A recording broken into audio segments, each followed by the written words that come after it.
Yellowstone follows the Dutton family, owners and operators of the Yellowstone Ranch. John Dutton is the patriarch of the family, and throughout Season 1 he's constantly at odds with Broken Rock Reservation Chief Thomas Rainwater, who wants to reclaim Yellowstone for his Native American community, and developer Dan Jenkins, who wants to buy up Yellowstone's land. John has 4 kids: Jamie, Beth, Kayce, and Lee. Jamie is a lawyer who tries to position himself as the moral center of the family, but he's not trusted by his father. When the governor of Montana offers him a chance of becoming attorney general, John Dutton gives him an ultimatum: politics or family. Jamie chooses politics and is removed from the Yellowstone family business. In turn, Jamie decides to speak with a journalist looking into stories of murder and manipulation at the hands of the Dutton family on the Yellowstone Ranch. Beth Dutton handles Yellowstone's business affairs and takes charge in trying to keep Dan Jenkins away from the ranch. She's also got an on-again, off-again relationship with Rip Wheeler, a ranch hand at Yellowstone who John took in when he was a teenager. Lee Dutton is most like his father, enjoying life on the ranch and looking to take over his father's legacy whenever the time was right.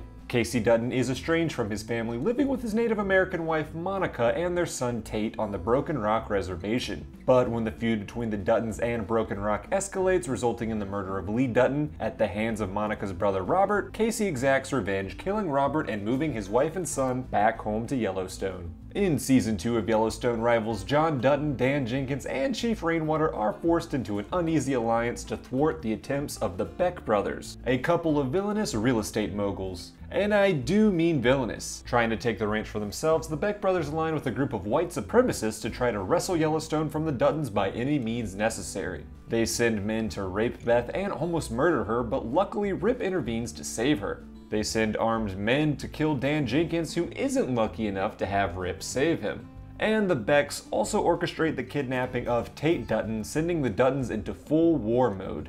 The Duttons kill a lot of white supremacists, and Kayce manages to kill Teal Beck, while John Dutton kills Malcolm Beck. And don't think that Jamie will get to be the only Dutton keeping his hands clean. Regretting his decision to sell out his family's secrets to a journalist, Jamie ends up killing the journalist and returns to the ranch a broken man, hat in hand. Season 3 of Yellowstone finds the Dutton family trying to move on from their past dramas and continue their simple life on the ranch. John Dutton steps down as livestock commissioner to appease Governor Perry following the violence of Season 2. He's enjoying a semi-retired life on the ranch and teaching his grandson Tate the ropes. In John's stead, Jamie becomes the new livestock commissioner, though his father still doesn't fully trust him. And when Jamie gets offered the interim attorney general job, Kayce Dutton becomes the new livestock commissioner. And that's on top of Kayce being the foreman of the Yellowstone Dutton Ranch. Kayce's strong work ethic and rancher attitude eventually leads to support and him to consider running for governor. Kayce's wife Monica, meanwhile, begins reconnecting with her Native American roots and even strikes up the beginnings of a partnership with Chief Thomas Rainwater, a rival to John Dutton and his claims to the Yellowstone Ranch.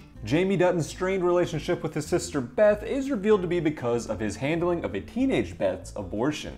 When they were younger, Beth sought after Jamie's assistance in seeking an abortion, and Jamie decided to have her treated at a clinic which required their patients to undergo hysterectomies. Upon this revelation in the present, John Dutton is understandably upset with his son. This further fractures Jamie's relationship with his family, and upon discovering that he was adopted, he goes to meet his biological father, Garrett Randall, who had murdered Jamie's mother when he was a baby. Beth Dutton's work in finances with Schwartz and Meyer and her familial ties to the Dutton Ranch puts her in direct opposition to Market Equities, a firm which wants to buy up Yellowstone Ranch and surrounding properties to build an airport and ski resort.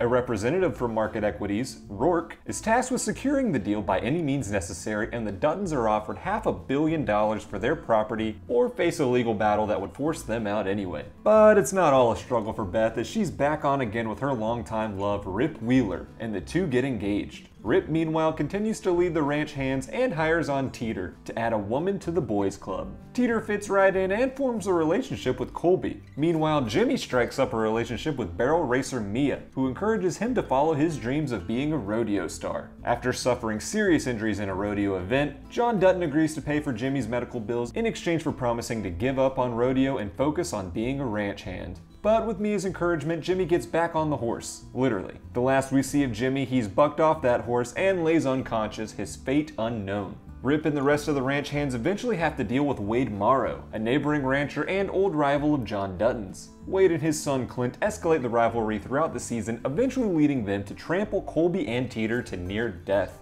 It's revealed that Wade and Clint have actually been working for Rourke all season, hoping to bait the Duttons into taking illegal retaliations against the Morrows, which would help Market Equity's case in buying the Dutton ranch. And the bait definitely works, as Rip and the boys round up the Morrows, killing father and son both. As season 3 comes to a close, the battle between the Duttons and Market Equities comes to a head. Market Equity CEO Willa Hayes has Beth fired from her job at Schwartz & Meyer and is able to convince Jamie and Governor Perry that the airport and ski resort was in the best interest of the people in Montana. But that doesn't mean victory for the firm, as John Dutton is determined to fight for his land and even allies himself with rival Thomas Rainwater to stop the development with a lawsuit. For Rainwater, if an airport and resort were built on the land, he'd never be able to reclaim it for his people. And so an alliance between himself and John was in the best interest of both parties. Not content to take the battle into a long drawn-out court case, Willa gives Rourke the go-ahead to do whatever it takes to close the development deal once and for all. And so as the season comes to a close, the members of the Dutton family are the targets of several assassination attempts, with Kayce being attacked by armed gunmen in his office, Beth having a bomb explode in her old office building, and John being gunned down on the side of the road while helping a stranger change her tire. Who will survive the assassination attempts made on their lives? Well, we gotta watch the new season to find out, but let me know in the comments below what you think will happen. Will anyone die? What kind of revenge will the Dutton family get on Market Equities and Rourke? I'm sure it won't be great for them. Like this video if you found it helpful, subscribe to this channel for more content like it, and that does it for me in this video, but I'll see you in the next one.